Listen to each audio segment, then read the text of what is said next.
Aloha, friends and neighbors. Rollin here. Still got my laryngitis. I apologize for the sound of my voice. But it's a one-man show, so you'll have to put up with it. Little pep talk first about how to get into astrology. A lot of people in the U.S. look at it like it's all about people. And you can find out more about yourself and counseling and all kinds of psychological helping sort of stuff. And that's a worthwhile pursuit. If you want to find out more about yourself, get your chart done. You know, you can get it free on places on the internet, but be careful. There's complications. The other thing is, you've got me here. And I want to encourage you to get into it. The first thing about yourself is you need to know your rising sign. Sun sign astrology has ruined it in the U.S. And it's baloney, it's shabai. So you need to know your rising sign. That's the real you. And the easy way to find out is to use me. I'm motivated to help you, and especially just to get your rising sign. So there's my email, rollinfrost@yahoo.com. My telephone, I don't have an answer phone. And I got a low back pain now. I don't run for the phone. But the email is dependable. I always check it. Now what you do is you write down my email there, and you get your birth time from your birth certificate, AM or PM, birth date and birth city. And just email it to me, and I will run it through the computer, figure out your rising sign, and email back your rising sign. Yeah, and that's the last you'll hear from me. So this is a free service. I do it so you can get into your own chart, find out more. You can use this for other people. If you've got a husband or a wife or a kid and you need to know more about them and you're attempting to use astrology, look out, you're in sun sign swamp. You know, you won't do it with the sun sign. The sun is your father figures in your chart, not you. Just like the moon is your mother figures, not you. You're the rising sign. So I will include this service for you to find members of your immediate family's rising sign too. rollinfrost@yahoo.com. A free service from your TV Hawaiian astrologer. Now, the other way to learn astrology is to go outside yourself and study the great spectacle, as the French call it, what's going on in the sky mirror, what's going on in the weather, the politics, and all that stuff you see when you're driving around out on the road. You can use the app to do that. You know, go to skymirrorastrology.com. You'll get the app for iPhones. Put a /TV on it. You'll get my shows and my interesting blogs, including the one on gambling. So study the outside.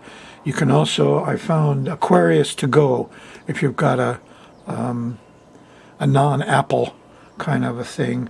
That's a free app at the App Store, and you can set it up so bang, every time you leave the house you can look at the chart and you'll see what goes on that little trip to the store and what kind of people you see and what goes on, or when the dogs start barking or when everybody feels angry.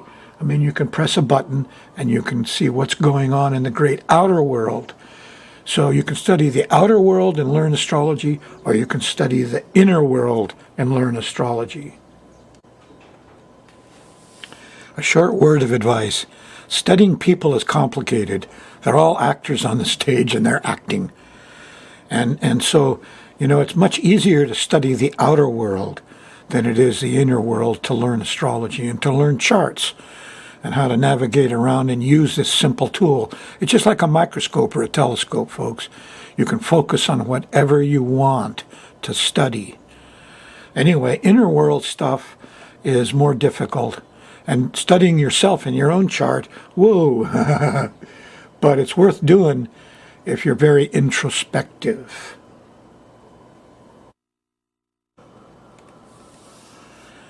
And don't get me wrong, the introspective work is well worth doing. Know thyself.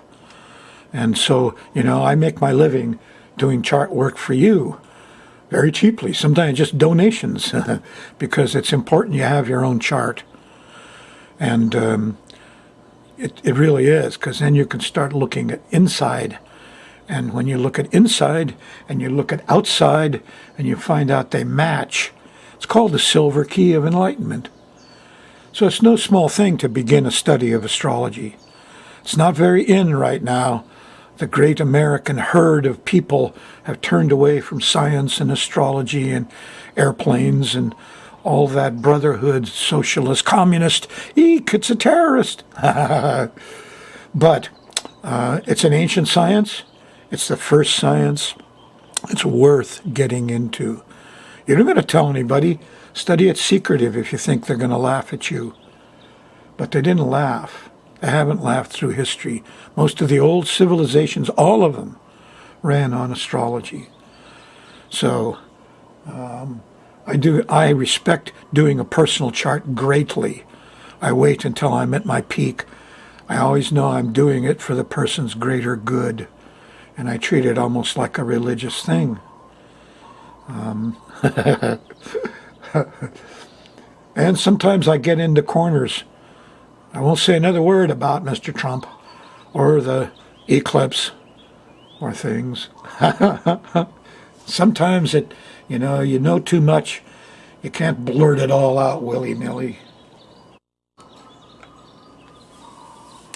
Okay, let's do the sky mirror. I got interesting things to share with you, but I want to get this business out of the way. Some information you can depend on, like the weather report. We're going to cover the last week in August, the first 3 days in September 2017. I'm back here on July 31st doing this work for you.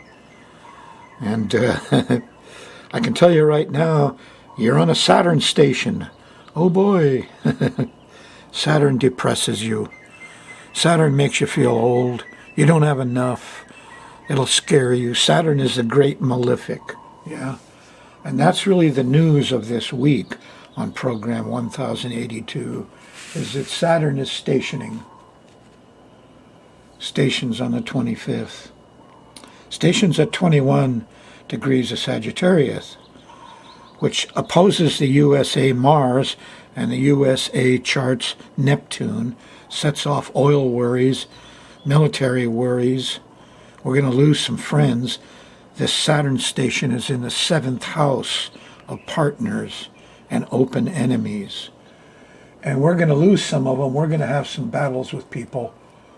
I think no way out of that. Let's see, the other news, well, up ahead a bit. There's a next full moon on September 6th is a 13 Pisces. It's right on the planet Neptune, and we're going to have some lunacy over ocean and water and floods and leaks and religion and drugs. That'll be fun to watch, all during September. Finally, well, when I get done here, I'm going to talk about this comet. It's very interesting. ASAS-SN. Some people are saying, that's assassin. Mystical things happen in astrology sometimes. Anyway, here's Saturn, the bad guy. Look out. He bites. He's the cross of matter over the circle of spirit. The cross of matter, Saturn, who represents the judge, the politician, the guy in the black suit or the dark suit with the tie, the CEO, the manager, the supervisor. That's Saturn. He's got his checkbook, and he's got his watch, and he's on time, and he's watching to make sure you don't waste any of the money, because it's his money too. So the cross of matter over the crescent of flesh means Saturn can be a really bad guy, the judge. And he's no fun to mess with. And you're sitting on the station of Saturn right now, so you're feeling that way, aren't you? I mean, I can't hardly stand to watch people in TV, all the talking heads. You know, they should be talking about global warming. Instead, they're talking about Trump and his office politics, like a soapbox opera. A soap opera, you know, it's all chattering about the personalities, and my God. cough, gag. Well, it can be very judgmental when Saturn stops. Here comes the judge. Are you judging? Judge not, lest you be judged. Remember? Yeah. So Saturn ain't no fun. And you'll see him all around you, inside you and outside you. You'll see Saturn happening. Really once, twice, three, four times a day, because this whole chart goes around. It spins around once a day. And when Saturn hits the angles, north, south, east, west here, that's when you feel it. So early in the morning you wake up and you're scared or cold, that's because Saturn's over there on the angle. Get out your app, press the button, and there you'll see in your location where Saturn is. You wouldn't want to go out on a drive with Saturn down here at the bottom, especially in the third house of cars, because you'll have big trucks and you'll hit every stoplights. Saturn restricts, holds things back, makes things small, delays things. So, expect those things. Let's take a look at it day by day. He thinks he's getting away with a lot of stuff here, Saturn does, by the way, because Jupiter's sextile him. Here's the liberals and the lawyers saying, oh yeah, we'll go along with that. Here, make another law. Put up another stop signal. Spend some more of our money on your cronies. Here's Mars. Mars is also in sextile to Jupiter and trine to Saturn. Here's the military. Here's the police.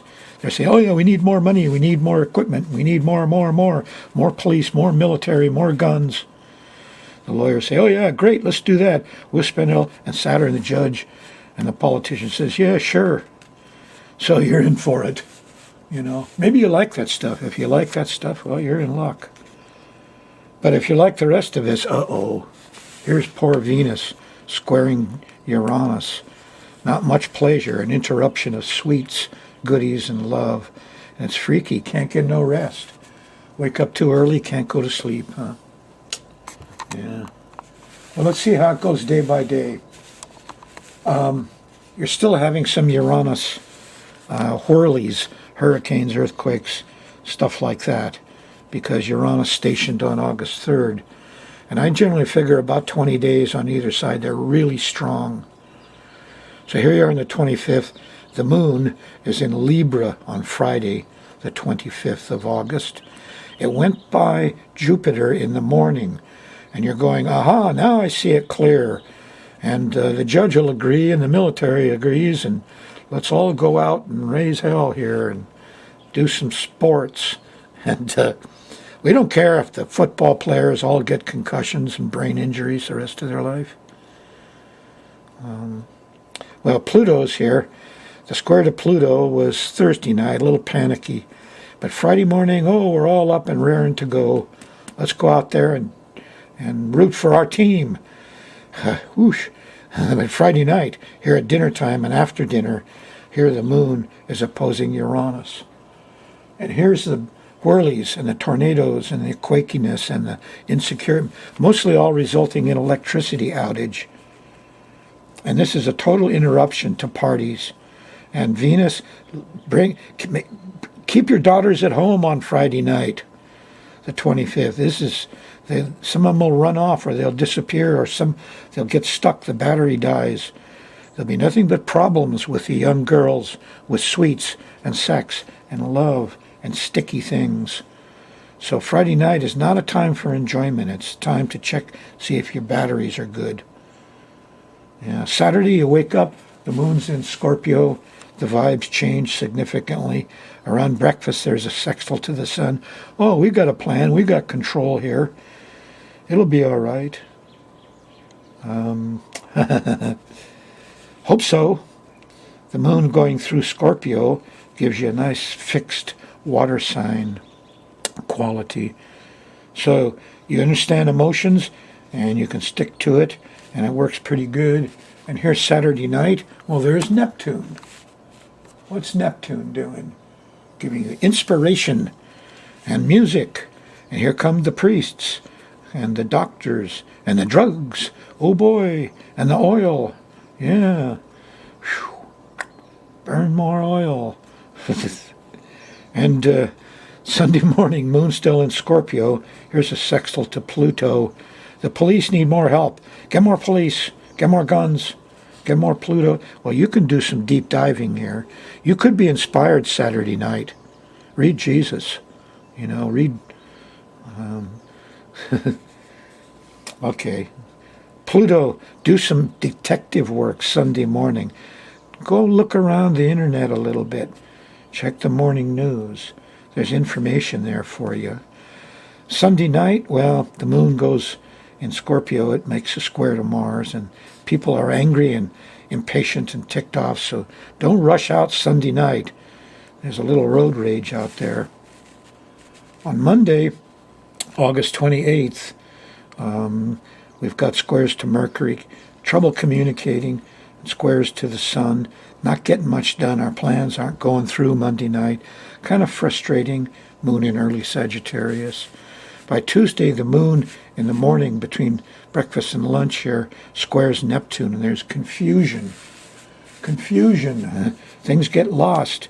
What did I say? What was I doing? Maybe we had a solar flare. Solar flare is kind of like pot. It messes up your short-term memory. You can't... Short-term memory only holds 7 items for about 10, 15 seconds. So, suddenly, what was I doing 10 seconds ago? I forgot. Now you're not getting old. There's a solar flare. Radiation does the same thing, so does pot. Short-term memory. Long-term memory is a thing. We're going to have more solar flares. And once we have them for the next few days afterwards, it's like a radiation treatment. It wipes out your memory neurons a bit. So if you feel like that, it's okay. We all do. Trouble is, we're not talking about it. You talk about it, somebody thinks you're getting Alzheimer's. Tuesday night, we're getting into the Saturn zone, and it's getting increasingly worrisome and difficult. And the more and more Saturn people, in your consciousness, lines. Don't go over the line. Don't go over the limit. Rules and regulations and laws. Oh, my goodness. It's funny, though. Saturn sometimes he just doesn't follow the laws that he makes himself. We're a nation of laws. No, we're not. We're a nation of common sense.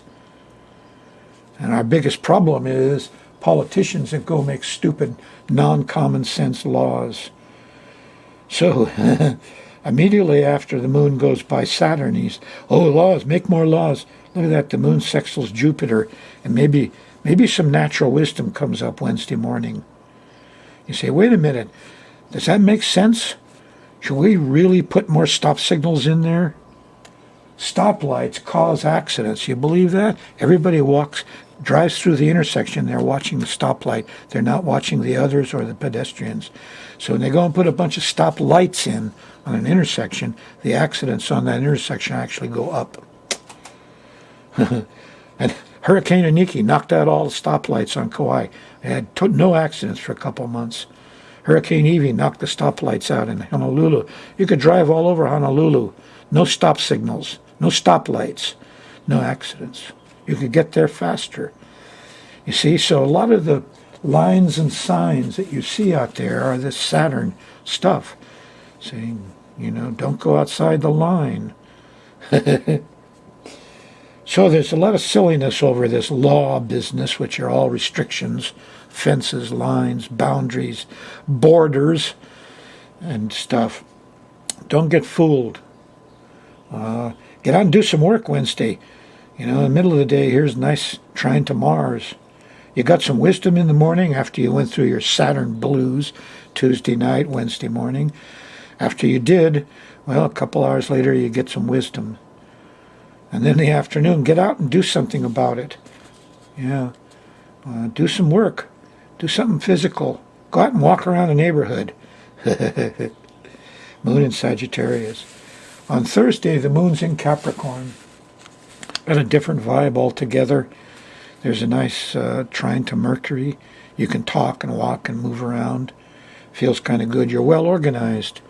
Thursday afternoon, there's a trine to the Sun. Make a plan. There's some inspiration here Thursday night. Yeah, real inspiration from Neptune. So a pretty good Thursday. On Friday morning, the moon goes by Pluto. Decisive activity. Investigate. Look under the surface. Question everything. Friday morning, you'll be lucky. You'll strike some new discovery. Friday evening and afternoon, though, there's a square to Jupiter. We're overdoing it. Too much talk, too much laughing, too many clowns. And then on Saturday morning, the moon squares Uranus, and we have more of those twirlies, a little shaking, a little hurricane tornado action. Your normal Fridays and Saturdays. On Sunday, you're still not recovered, because here's the old full moon point. It's at 15 Aquarius back in the 1st of August. So, this is the last of it. Gets a little better Sunday night late and early Monday morning with Saturn and Jupiter and Uranus all lined up. Things tend to fit into place.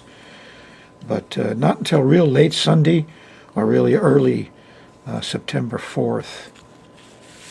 That's the way it is on our planet during this fateful month of August 2017.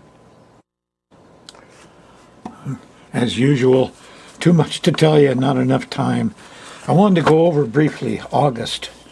You remember the Uranus? Here's August, okay? And the old ephemeris is where I keep my notes. So here's the whole month of August. Here's the Uranus station right up here, circled in green. And the lunation that caused me, in Hawaii especially, to say there's going to be chaotic conditions and probable hurricane, high winds anyway. Now, I circled the places where they're most likely to occur. And right now I can only report to you the results of this one, which was an earthquake between the Big Island and Maui, some lightning thunderstorms in the middle of the Big Island. But in general, it could have been more radical. But then Uranus is still stationing. Weird thing, in the morning I woke up at the morning of the earthquake. My TV in my room, the remote control, the batteries failed. Oh, where are the batteries? I went out to look more batteries. All the batteries were dead. Finally, I took batteries out of the one in the living room, got the bedroom TV working. Then I went on later, turned on the living room, and the little remote had lost its program and it wouldn't work on the front. So all morning, TVs were out. And that's the result of my personal experience on this first one, which was the very end of July. So, you're down here. You're sitting there on the 24th and the 25th, and you kind of gone. You've already seen this one and this one and this one. I expect that the middle of August was the difficult one, and if you lost your electric lines then, or the road to your house. Look how it's going to take a while because Mercury went retrograde opposed Neptune.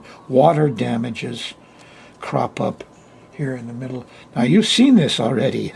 I haven't. I'm up here in time. You're here. But I had some action on this first one. I'll wait. What these things happen. You're on the Big Island. Expect some disruption of your electrical and your lines. Enough. What's it like to get your chart done? It's easy. Send birth data and a check to me, and I send you a DV and the chart, a DVD. You'll study it for years. Try it out.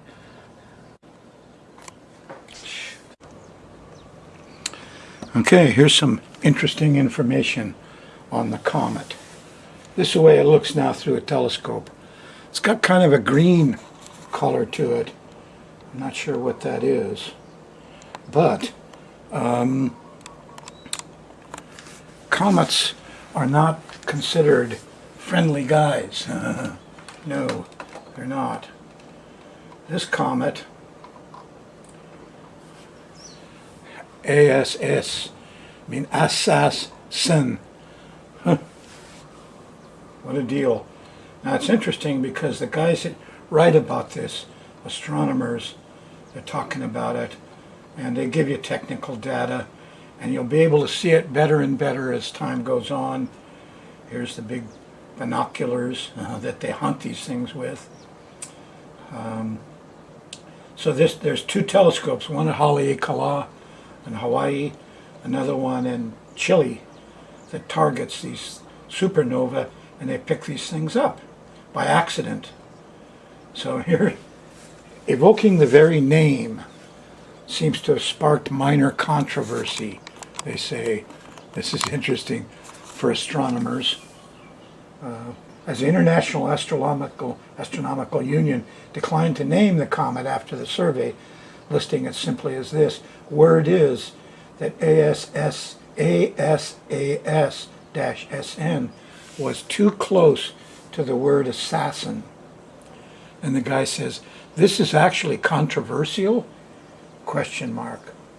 So somebody didn't want it, somebody was superstitious here on this comet. Assassin? Really?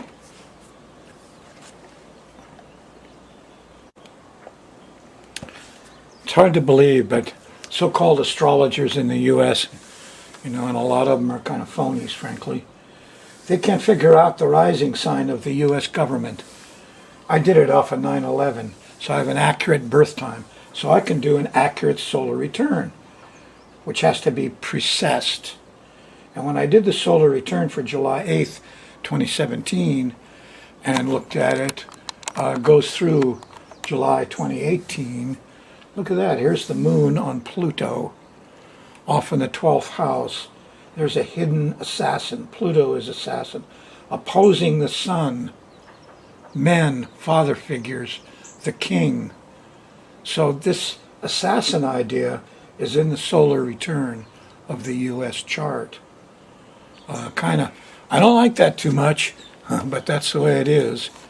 Guard yourself a bit, Mr. Trump. Guard yourself. Ronald Reagan had an eclipse on his sun. I got in trouble. I accidentally predicted it in the newspaper. Oh boy. After it made the Honolulu newspaper, Frost predicts doom on Reagan. I tried to get other astrologers to say something about it, the eclipse on his sun. That was on the sun, so the guy sitting with Reagan took the hard hit. But it gave me a lot of trouble. Nobody wanted to help.